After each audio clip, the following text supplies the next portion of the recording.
Sandalwood ನಲ್ಲಿ ಮತ್ತೆ ನಟಿ ರಾಗಿಣಿ ದ್ವಿವೇದಿಗೆ ಡಿಮ್ಯಾಂಡ್ ಅಪ್ಪೋ ಡಿಮ್ಯಾಂಡು.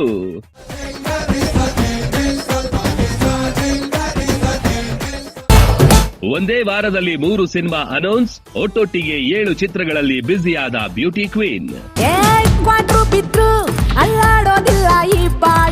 ನನ್ನ ಜೀವನದ ಕೆಟ್ಟ ದಿನಗಳು ಮುಗಿದಿವೆ, ಮಲಯಾಳಂ, ತೆಲುಗು, ಹಿಂದಿಯಲ್ಲೂ ನಟನೆ.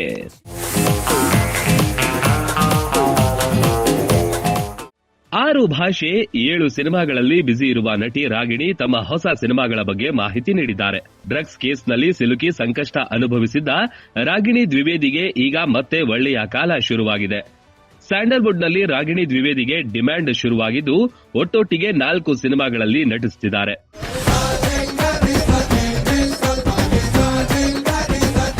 ಹೌದು, ನಟಿ ರಾಗಿಣಿ ದ್ವಿವೇದಿಯವರು ಕನ್ನಡ ಸೇರಿದಂತೆ 6 ಭಾಷೆಗಳ ಸಿನಿಮಾಗಳಲ್ಲಿ ಗ್ಲಾಮರ್ ಗೊಂಬೆಯಾಗಿ ಕಾಲ ಕೊಟ್ಟ ಪಾತ್ರಗಳಲ್ಲಿ ನಟಿಸುತ್ತಾ ಮನೋರಂಜನೆಯನ್ನ ಹಂಚುತ್ತಿರುವಾಗಲೇ ಬೇಡದ ಬಲಿಯಲ್ಲಿ ಸಿಕ್ಕಿಬಿದ್ರು. ಈಗ ಅಲ್ಲಿಂದ ಎದ್ದು ಬಂದು ಮತ್ತೆ ಸಿನಿ ರಂಗದಲ್ಲಿ ಬ್ಯುಸಿಯಾಗಿದ್ದಾರೆ. ಅವರ ಈ ಕಂಬ್ಯಾಕ್ಗೆ 7 ಸಿನಿಮಾಗಳು ಜೊತೆಯಾಗಿವೆ. ಅವುಗಳಲ್ಲಿ 4 ಕನ್ನಡ ಸಿನಿಮಾಗಳು. ಆ 4 ಸಿನಿಮಾಗಳ ಪೈಕಿ 3 ಸಿನಿಮಾಗಳು ಒಂದೇ ವಾರದಲ್ಲಿ ಅನೌನ್ಸ್ ಆಗಿದ್ದು, ತಮ್ಮ ಹೊಸ ಸಿನಿಮಾಗಳ ಬಗ್ಗೆ ಅಪ್ಡೇಟ್ಸ್ ನೀಡಿದ್ದಾರೆ. ಎಸ್, ರಾಗಿಣಿ ಅಭಿನಯದ ಒಟ್ಟು 3 ಸಿನಿಮಾಗಳು ಒಂದೇ ವಾರದಲ್ಲಿ ಅನೌನ್ಸ್ ಆಗಿವೆ. ಅದರಲ್ಲಿ ಒಂದು ಆಕ್ಷನ್ ಪ್ರಧಾನ ಸಿನಿಮಾ ಸಿಂಧೂರಿ. ಈ ಸಿನಿಮಾದಲ್ಲಿ ರಾಗಿಣಿ ಜೊತೆ ನಟ ಧರ್ಮ ಕೀರ್ತಿರಾಜ್ ನಟಿಸುತ್ತಿದ್ದಾರೆ. ಇನ್ನು ಸರ್ಕಾರಿ ನ್ಯಾಯಬೆಲೆ ಅಂಗಡಿ ಎಂಬ ಸಾಮಾಜಿಕ ಕಳಕಳಿಯ ಸಿನಿಮಾ ಮುಹೂರ್ತ ಕೂಡ ಆಗಿದೆ. ಬೆಂಗಳೂರಿನ ವಿಜಯನಗರದಲ್ಲಿರುವ ಶ್ರೀ ಗಂಗಾಧರೇಶ್ವರ ದೇವಸ್ಥಾನದಲ್ಲಿ ಈ ಸಿನಿಮಾಗೆ ಮುಹೂರ್ತ ನೆರವೇರಿಸಲಾಗಿದ್ದು, ಹಿರಿಯ ನಟ ಶ್ರೀನಾಥ್ ಮೊದಲ ದೃಶ್ಯಕ್ಕೆ ಕ್ಲಾಪ್ ಮಾಡಿದ್ದಾರೆ. ರಾಗಿಣಿ ಜೊತೆ ಕುಮಾರ್ ಬಂಗಾರಪ್ಪ, ದೊಡ್ಡಣ್ಣ ಮುಂತಾದವರು ಈ ಸಿನಿಮಾದಲ್ಲಿ ನಟಿಸುತ್ತಿದ್ದಾರೆ. ಇನ್ನು ನಟ ರಾಜವರ್ಧನ್ ಅವರೊಂದಿಗೆ ಕಮರ್ಷಿಯಲ್ ಸಿನಿಮಾ ಜಾವಾದಲ್ಲಿ ಮಿಂಚಲು ಬ್ಯೂಟಿ ಕ್ವೀನ್ ಸಜ್ಜಾಗಿದ್ದಾರೆ. ಜಾವಾ ಸಿನಿಮಾವನ್ನ ಚಕ್ರವರ್ತಿ ಚಂದ್ರಚೂಡ್ ನಿರ್ದೇಶನ ಮಾಡ್ತಿದ್ದಾರೆ.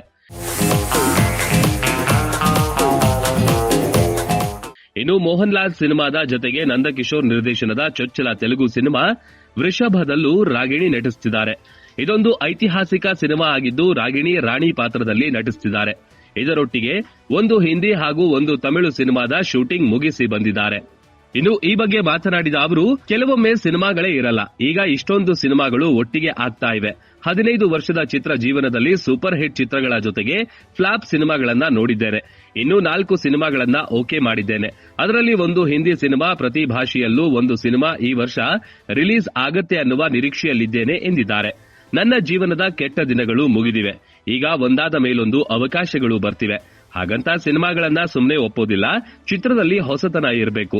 ಸಿನಿಮಾ ಚೆನ್ನಾಗಿಲ್ಲ ಅಂದ್ರೆ ಜನ ಥಿಯೇಟರ್ಗೆ ಬರಲ್ಲ. ನಾನೀಗ ನಟಿಸುತ್ತಿರುವ ಎಲ್ಲಾ ಭಾಷೆಯ ಸಿನಿಮಾಗಳು ಒಂದಕ್ಕಿಂತ ಒಂದು ಭಿನ್ನ. ಇದೇ ನನಗೆ ಖುಷಿ ಎಂದು ಸಂತಸ ವ್ಯಕ್ತಪಡಿಸಿದ್ದಾರೆ. ಎಂಟರ್ಟೈನ್ಮೆಂಟ್ ಬ್ಯೂರೋ, ಜನಶಕ್ತಿ ನ್ಯೂಸ್, ಬೆಂಗಳೂರು.